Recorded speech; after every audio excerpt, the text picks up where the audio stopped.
number 13, 5-0 Kentucky, are playing at Texas A&M, who's 3-2. And this is the third meeting between these two. The first meeting was in 1952, and that was in College Station. Kentucky won. They had a coach named Paul Bear Bryant.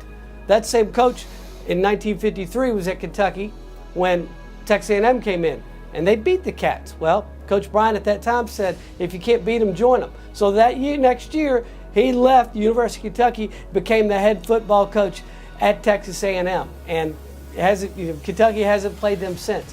What's most interesting about this right now is you got Jimbo Fisher down there doing his Junction Boys Bear Bryant imitation, and they're playing pretty tough football. But Kentucky's 5-0, and as Mark, you said, you're on the Benny Snell train. What do you think about this game coming up on Saturday?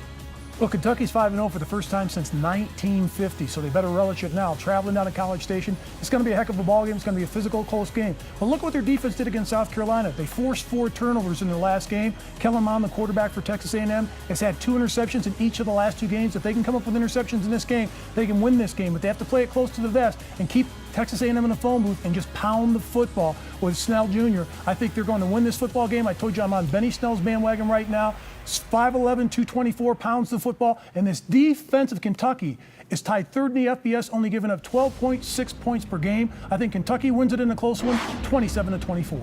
Boy, everything you said, Mark, makes so much sense. They're playing great defense. They're ability to run the football, and they have beaten 3 quality football teams. They beat South Carolina, they beat Mississippi State, and they've beaten Florida. That is very, very impressive. On the other hand, Texas A&M doesn't have a marquee victory. And so there's no logic whatsoever why I should pick Texas A&M to win the game 26-21. I can't tell you, sometimes you just have to go with something you feel inside. And I just have a feeling that Texas A&M is going to find a way to win the game. I love Elko, the defensive coordinator. And the one thing about it, A&M has not played particularly good defense, but they are in the top 10 against the run. They're in the bottom 10 against the pass. Kentucky doesn't throw the ball very much. So you have a great Kentucky defense. You have a good A&M defense against the run, which is what Kentucky likes to do.